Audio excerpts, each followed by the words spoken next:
Bonjour.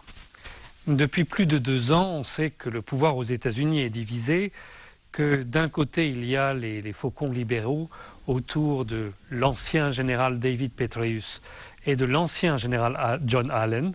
De l'autre côté, il y a les militaires proprement dits, l'état-major, le Pentagone, qui est au contraire sur une position, je dirais presque pacifiste en fait, au Proche-Orient. Et puis la Maison-Blanche au milieu qui ne sait pas trop sur quel pied danser. Et nous avons maintenant de nouveaux éléments qui permettent de comprendre les relations entre ces trois pouvoirs. D'abord, nous devons nous souvenir qu'en février 2014, le secrétaire à la défense de l'époque, Chuck Hagel, avait interrogé la Maison-Blanche pour savoir ce qu'il devait faire face à Daesh, face à la Syrie. Il vous demandait des ordres clairs et il ne pouvait pas en obtenir. Et à ce moment-là, Susan Rice s'était débrouillée pour le faire limoger. Il avait été remplacé par Ashton Carter, un haut fonctionnaire qui est surtout connu pour faire des affaires là où il est et pas tellement pour faire de la politique. En octobre 2014, la Rand Corporation, qui est le principal think tank aux États-Unis, le think tank du complexe militaro-industriel, donc la Rand Corporation a pris une position innovante en disant qu'il fallait arrêter de souhaiter la fin de la République arabe syrienne et le départ du président Bachar el-Assad, parce que si cela arrivait, alors il y aurait toutes sortes de catastrophes dans cette région et que donc il fallait aider le président Bachar el-Assad à vaincre et à se maintenir au pouvoir.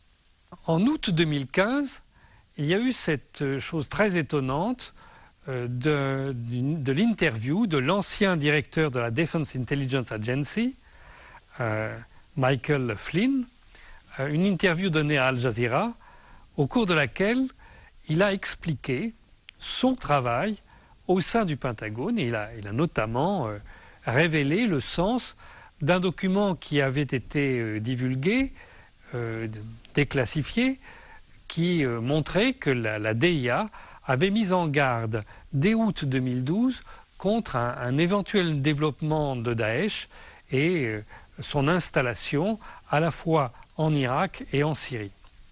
Et donc, le général Flynn a alors expliqué que son document avait été soutenu par l'état-major interarmes, mais qu'à la Maison-Blanche, personne n'y avait vraiment fait attention et que d'une manière générale, les politiques, y compris au Pentagone, avaient clairement pris position en faveur de Daesh.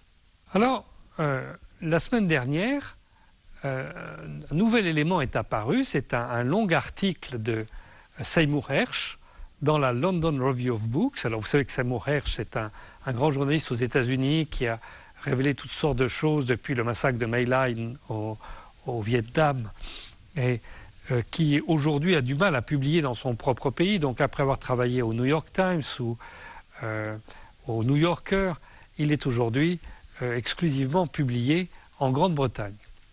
Donc il montre dans un long article comment l'état-major interarmes des États-Unis a cherché à contourner la Maison-Blanche et à transmettre des informations à ses homologues syriens.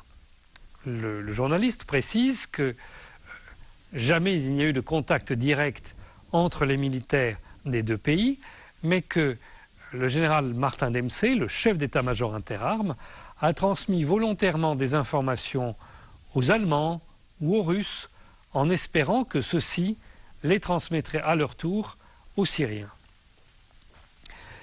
D'après cet article, le général Dempsey avait posé 4 conditions pour un rapprochement entre les deux armées. Alors ces 4 conditions sont vraiment très étonnantes, puisque la première, ça consiste à dire qu'il faudrait empêcher le Hezbollah d'attaquer Israël. Le Hezbollah n'a jamais attaqué Israël, quoi qu'en disent les Israéliens à propos de la guerre de 2006.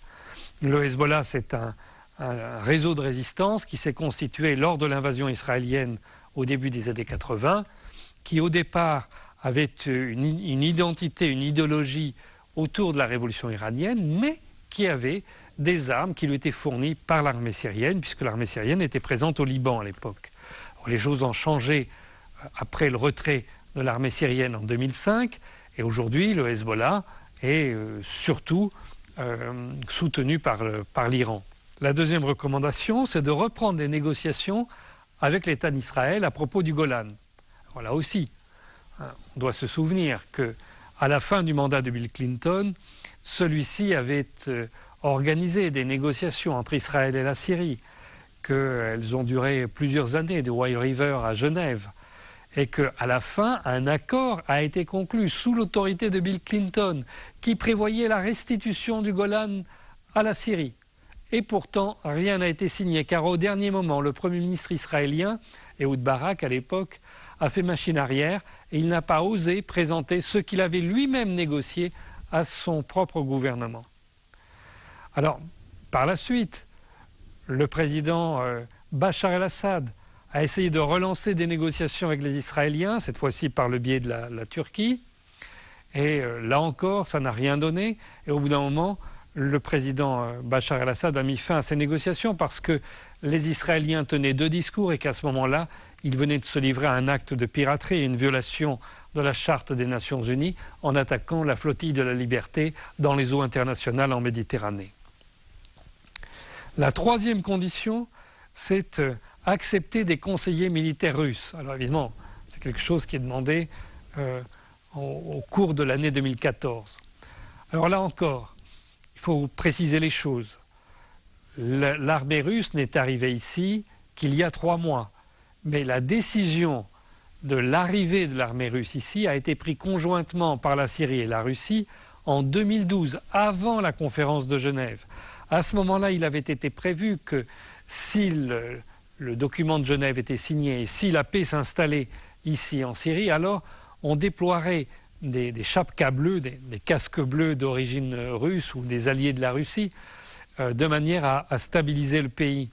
Et il avait même été précisé que ces chapkas bleus ne seraient pas simplement des Russes, mais surtout des alliés de la Russie, des États musulmans comme le Kazakhstan ou le Kirghizistan.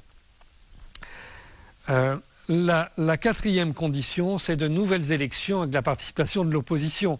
Alors là aussi, on croit rêver, puisque il y a eu ici une élection présidentielle et que c'est l'opposition qui a refusé d'y participer et que les États qui soutiennent l'opposition, notamment les États européens, ont interdit aux citoyens syriens qui se trouvaient réfugiés chez eux de participer à cette élection. Donc en fait, ces 4 conditions ont été posées soit parce que les militaires aux États-Unis ne connaissent rien à la situation ici, soit, ce qui est beaucoup plus probable, parce qu'ils voulaient qu'elles soient immédiatement acceptées. Et cette méthode, ça nous rappelle la manière dont s'exprime et dont semble penser le colonel James Baker, qui est le nouveau responsable de la stratégie au Pentagone et qui a été installé à ce poste par le général Martin Dempsey juste avant son départ de l'état-major interarmes.